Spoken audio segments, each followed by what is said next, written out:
The political storm surrounding Starmer and the welfare reform U-turn is not just a story of one policy shift. It's an emblematic story of an age-old question: are political U-turn signs of pragmatic leadership, as Starmer now wants us to believe, or evidence of weakness and incoherence?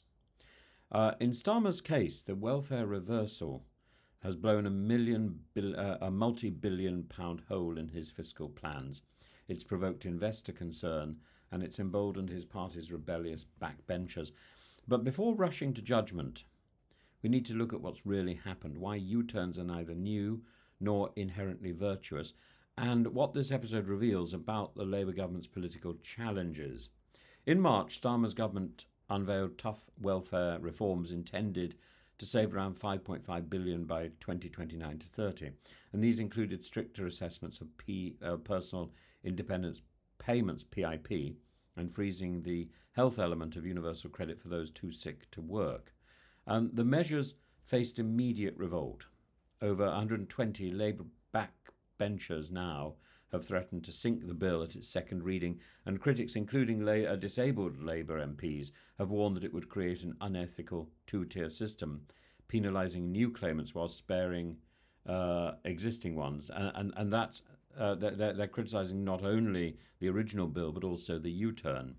In the end, Number 10 has conceded heavily. Existing claimants would be exempt from stricter rules.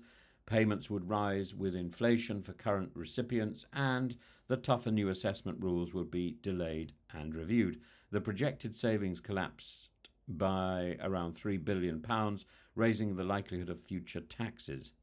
It's a classic U-turn, a policy proclaimed with confidence only to be abandoned under pressure.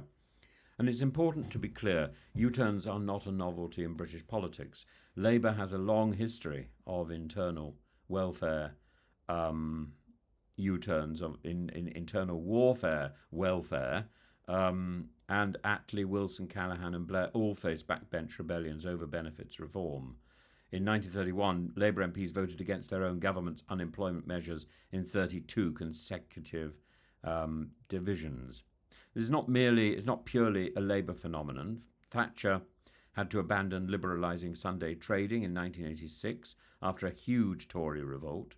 John Major, Tony Blair, David Cameron, Theresa May, Boris Johnson each suffered rebellions and policy reversals. Even this year, Starmer had already U-turned on cutting winter fuel payments for pensioners and on the grooming gangs inquiry. U-turns then are as British as rain at Wimbledon, yet familiarity is not the same as virtue. They can signal responsiveness, but they also signal disorganisation, a lack of political authority and tactical short-termism. The argument for U-turns is that there is flexibility, circumstances change, information improves, listening to expert criticism or to those affected is often a sign of maturity. It also shows democracy at work. Parliament is meant to scrutinise and reshape government policy, and Starmer's rebels arguably did their job by forcing more humane reforms in the absence of a competent opposition. And then also, U-turns avoid harm. The concessions will spare hundreds of thousands from an income shock. A hasty, ill-considered reform might have deepened poverty and equality. But there's a powerful case against U-turns too. And U-turns undermine credibility.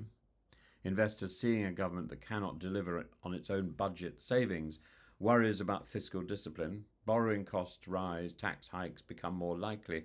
It emboldens rebellion because backbenchers now know they can defeat the government if they organise, discipline phrase, and Starmer's majority looks less commanding. And it gives a signal of strategic incoherence. Voters see a Prime Minister who seems buffeted by events, unable to plan ahead or deliver on promises, and this damages his authority and trust. In short, a U-turn might fix one problem, but it creates others. So what makes this episode particularly serious is not simply the money, it's the timing and the nature of the rebellion.